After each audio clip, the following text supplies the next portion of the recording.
Hello friends, welcome to your channel Get Well Education. Hope you look good and healthy. दोस्तों आज की video में आप देखेंगे माइक्रो टीचिंग लेसन प्लान का तीसरा कौशल उद्दीपन परिवर्तन कौशल, जिसका प्रकरण है जीवों में श्वसन। तो दोस्तों जिसका सब्जेक्ट है साइंस और उप विषय है जीव विज्ञान। तो दोस्तों चलिए आज का वीडियो स्टार्ट करते हैं। दोस्तों आज का वीडियो स्टार्ट करें उससे पहले मैं आपको बता दूं, अगर आप बीएड डीएलएड के छात्र हैं तो आप मेरे 2 चैनल ऑलरेडी बन चुके हैं जिन्हें आप देख सकते हैं, जिसमें पहला चैनल है साइंस का चुंबक और दूसरा है पौधों में पोषण। तो अगर आपको इस टॉपिक को देखना है तो आप मेरे पिछले 2 वीडियो देख सकते हैं। तो चलिए दोस्तों आज का वीडियो स्टार्ट करते हैं।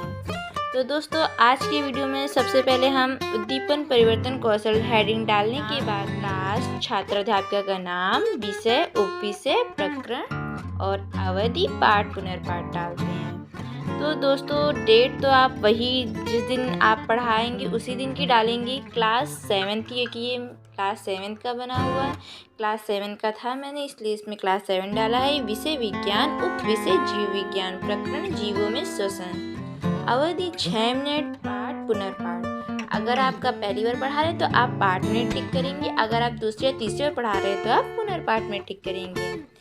आगे दोस्तों देखते हैं कौशल के घटक, जिसमें कौशल के घटक हैं 7, जिसमें पहला कौशल का घटक है समुचित शरीर संचालन, दूसरा उचित भाव मुद्राओं का प्रयोग, तीसरा स्वर में आरोह अवरोह, भाव केंद्रीकरण हेतु छात्रों को प्रेरित करना, पांचवा उचित विराम प्रयोग, छठा शिक्षक छात्र अंतरक्रिया में परिवर्तन, सातवां मौखिक दृश्य क्रम परिवर्तन। दोस्तों ये कौशल के घटक आप आगे देखेंगे कि उसमें यूज़ होंगे, तो आप इनको ध्यान रखिएगा। यही कौशल के घटक आपको आगे लिखने होते हैं। और फिर आगे आता है सहायक सामग्री। सहायक सामग्री में दोस्तों चार्ट, अन्य कक्षा उपयोगी सामग्री।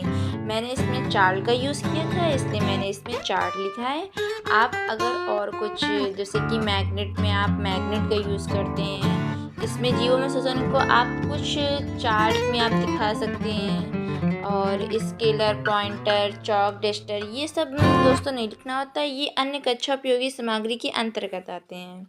ठीक है दोस्तों, तो चलिए आगे बढ़ते हैं। पूर्व ज्ञान, जिसमें है छात्र जीवों में श्वसन के बारे में सामान्य जानकारी रखते हैं। प्रारंभिक कथन है, आज मैं उद्दीपन परिवर्तन कौशल का अभ्यास करूंगी। देखते हैं दोस्तों, जिसमें हेडिंग डालेंगे कौशल का अभ्यास प्रश्न। जो हम लोग कौशल कर रहे हैं उसका मेन ये अभ्यास प्रश्न होता है, जिसमें मेन 5 हेडिंग होती हैं। जिसमें पहली हेडिंग होती है शिक्षण अधिगम परिस्थितियाँ। शिक्षण अधिगम परिस्थितियाँ में होता है छात्र अध्यापक क्रियाएँ, विद्यार्थी क्रियाएँ, विधि प्रविधि, श्याम पटकार, प्रयुक्त घटक।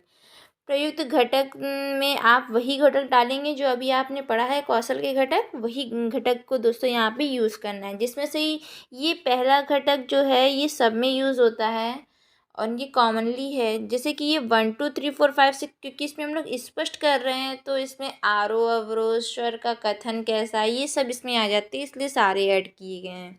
आप इसमें अपने मन से जो भी आपको समझ में आ रहा है कि कौन सा घटक यूज़ हो रहा है उसी हिसाब से आपको यहाँ पे प्रयुक्त घटक में लिखने होते हैं।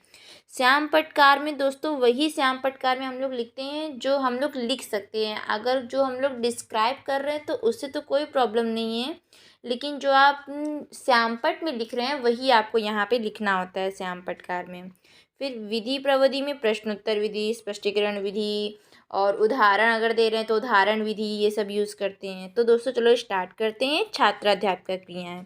छात्राध्यापक क्रियाएं में होता है जीवों में श्वसन के बारे में बताइए। छात्राध्यापक में छात्र क्वेश्चन, जो अध्यापक होता है वो छात्रों से क्वेश्चन करता है कि जीवों में श्वसन के बारे में बताइए, जिसमें विद्यार्थी आंसर स्पष्ट उत्तर देते हैं, क्योंकि वो कोई आंसर इसमें नहीं उनको पता होता है तो इस वजह से वो अच्छे से नहीं बता पाते हैं, तो उसमें आप अस्पष्ट उत्तर लिखते हैं।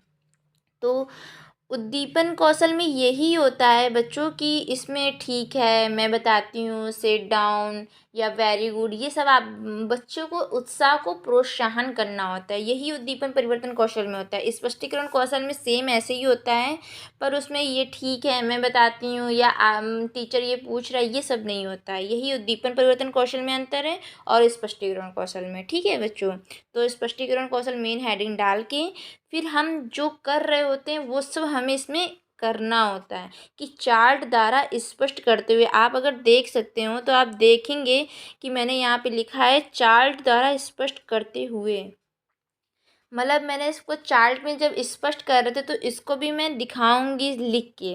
फिर इसका हेडिंग, फिर हम लोग इसके आगे बताएंगे जीवों में श्वसन के बारे में बताना है, तो हम लोग लिखेंगे सांस लेने की प्रक्रिया को ही श्वसन कहते हैं, जो दोस्तों सबको पता होता है। मनुष्यों में श्वसन क्रिया फेफड़ों द्वारा होता है और जंतुओं में 2 प्रकार से होता है। सर में आरोह अवरोह, ये बीच में मैंने इसलिए लिखा है क्योंकि हम लोग बोलने में आरोह अवरोह का ज़रूरी हम लोग को ध्यान रखना होता है टीचर को, तो इसलिए मैंने लिखा है। अब जंतुओं में 2 प्रकार के होता है, एक कोशिकीय श्वसन शरीर की सतह से होता है, जो एक कोशिकीय होता है वो श्वसन शरीर की सतह से होता है, जिसमें अमीबा, केचुआ ये सब शरीर की सतह से करते हैं। बहुकोशिकीय जिसमें फेफड़ों के साथ साथ अपनी त्वचा से भी सांस लेते हैं, जैसे कि मछली और मेढक। जब पानी में रहता है मेढक तो वो अपनी स्किन से करता है, और जब वो बाहर आ जाता है तो फेफड़ों से श्वसन लेता है, तो इसलिए बहुकोशिकीय श्वसन हो गया। और श्वसन 2 प्रकार के होते हैं। अब ये श्याम पट्ट पर आप लिखेंगे कि श्वसन के प्रकार, जिसमें से पहला श्वसन होता है वायवीय श्वसन। इसमें वायवीय श्वसन में वही होगा जब ग्लूकोज का विखंडन O2 की सहायता से होता है, जिसमें जो ग्लूकोज होता है वो O2 की उपस्थिति में, इसलिए O2 को ऊपर लिखा है दोस्तों। फिर CO2 प्लस H2O प्लस ऊर्जा का हम लोग, ये वायवीय श्वसन है। अवायवीय श्वसन का क्या होगा, जब ग्लूकोज का विखंडन O2 की अनुपस्थिति में, इसमें ऑक्सीजन की उपस्थिति नहीं होती है, वो अवायवीय होती है। Glucose CO2 plus alcohol plus ऊर्जा, H2O था वहाँ पे ग्लूकोज में वायवीय श्वसन में, अवायवीय श्वसन में यहाँ पे अल्कोहल आ जाएगा। अब इसमें क्या है, अब इसमें हम लोग क्वेश्चन करते हैं, पूछेंगे 2 बच्चों से कि सांस लेने की प्रक्रिया को क्या कहते हैं, जिसमें एक विद्यार्थी किसी को आप इशारा करते हुए आप पूछेंगे कि बच्चों सांस लेने की प्रक्रिया को क्या कहते हैं, तो विद्यार्थी आंसर देंगे श्वसन।